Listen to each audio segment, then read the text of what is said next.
दो, बीजेपी सरकार मुर्दाबाद, अमित शाह इस्तीफा दो, तड़ीपार इस्तीफा दो, बहुजन समाज पार्टी, बहुजन समाज पार्टी बाबा साहब अमर रहे,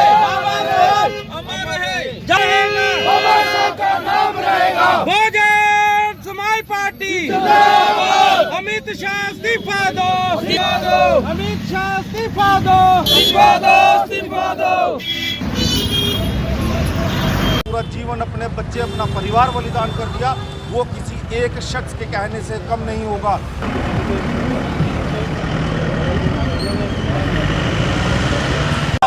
जयंत कुमारी मायावती जी जिंदाबाद, जयंत कुमारी मायावती जी जिंदाबाद, बहुजन समाज पार्टी जिंदाबाद, बहुजन समाज पार्टी जिंदाबाद, अमित शाह जिंदाबाद, अमित शाह जिंदाबाद, तड़ीपार जिंदाबाद, तड़ीपार जिंदाबाद।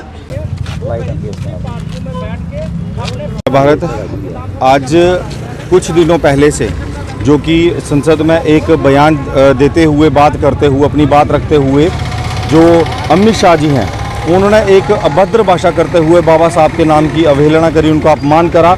उसके विरोध में जैसा कि हमारी पार्टी सुप्रीमो बहन कुमारी मायावती जी के आदेश के अनुसार डिस्ट्रिक्ट लेवल पे एक प्रोटेस्ट रोष रखा गया, जो कि एक मेमोरेंडम हम डिस्ट्रिक्ट एडमिनिस्ट्रेशन के थ्रू आगे भेजेंगे प्रधानमंत्री साहब को या फिर हमारे प्रेसिडेंट ऑफ इंडिया को, ताकि जो अमित शाह जी हैं वो माफ़ी मांगे, नहीं तो उनका इस्तीफ़ा उनके पद से इस्तीफ़ा दे दे। उसका जो डिमांड है उसको हम लोग यहाँ से पुरजोर एक प्रोटेस्ट के थ्रू यहाँ से डिमांड करते हैं। और आपके माध्यम से मैं बता देना चाहता हूँ कि बाबा साहब का जो अपमान है वो कभी भी सहा नहीं जाएगा, चाहे वो किसी भी पोस्ट पे हो, चाहे वो कहीं भी हो। जो बाबा साहब ने अपने जीवन में बलिदान दिए हैं, जो हमारे भारतवर्ष के लिए काम करे हैं, वो किसी एक जात बिरादरी या किसी एक रिलीजन के लिए नहीं, उन्होंने पूरे भारत के लिए किया है और उनका अपमान कभी भी सहा नहीं जाएगा। आपके माध्यम से मैं यहाँ से ये सभी लोगों को बताना चाहूँगा कि ये समय आ गया है, आज हम लोग कठुआ में ही नहीं पूरे भारत में जो डिस्ट्रिक्ट लेवल पे ये प्रोटेस्ट किया जा रहा है, आज ये शांतिपूर्वक है। अगर अमित शाह ने माफ़ी नहीं मांगी, अगर उन्होंने वो लफ्ज़ वापस नहीं लिए, तो हम लोग यहाँ पे और भी इस आंदोलन को और बनाएंगे और जो पार्टी का निर्देश होगा उसके अनुसार आगे भी कार्यवाही करते रहेंगे। जय भीम, जय भारत। देखिए, संसद के अंदर से मूर्ति हटाई जाती है और जब से भाजपा सत्ता में आई है और लगातार जो है संविधान खत्म करने की बात की जाती है। देखिए, भाजपा और कांग्रेस ये दोनों ही शुरू से कभी नहीं चाहते थे कि बाबा साहब का नाम या बहुजन समाज के लोगों की सुनवाई हो। आज अगर यहाँ पे इनको ज़रूरत आन पड़ी है कि बाबा साहब का नाम लेके ये काम लेते हैं, बाबा साहब का नाम लेके ये यहाँ से उनको इस्तेमाल करके बहुजन समाज के लोगों के वोट ले लेते हैं, लेकिन आज उनका ही अपमान हो रहा है। मैं कहना चाहूँगा आपसे पूरे देशवासियों को, आप लोग एकत्रित होकर इनको जवाब दीजिए, ताकि आने वाले समय में ना तो ये हमारा इस्तेमाल कर सके और ना ये हमारे बाबा साहब या हमारे महापुरुषों का, जितने भी महापुरुष हैं, उनका किसी का अपमान कर सके। जय भीम, जय भारत। मैं रविदास सभा का प्रधान, हम इस प्रोटेस्ट को इसलिए सपोर्ट कर रहे हैं, वो टिप्पणियाँ अमित शाह जी ने पार्लियामेंट में की हैं वो अशोभनीय हैं, और जो बहुजन समाज है, जो करोड़ों लोगों की जो आस्था का केंद्र है बाबा साहब, उनका अपमान किया गया है कि मजाकिया ढंग से उन्होंने कहा है कि जैसे उन्होंने कहा है, हम उसको दोहराना नहीं चाहते कि उन्होंने जैसे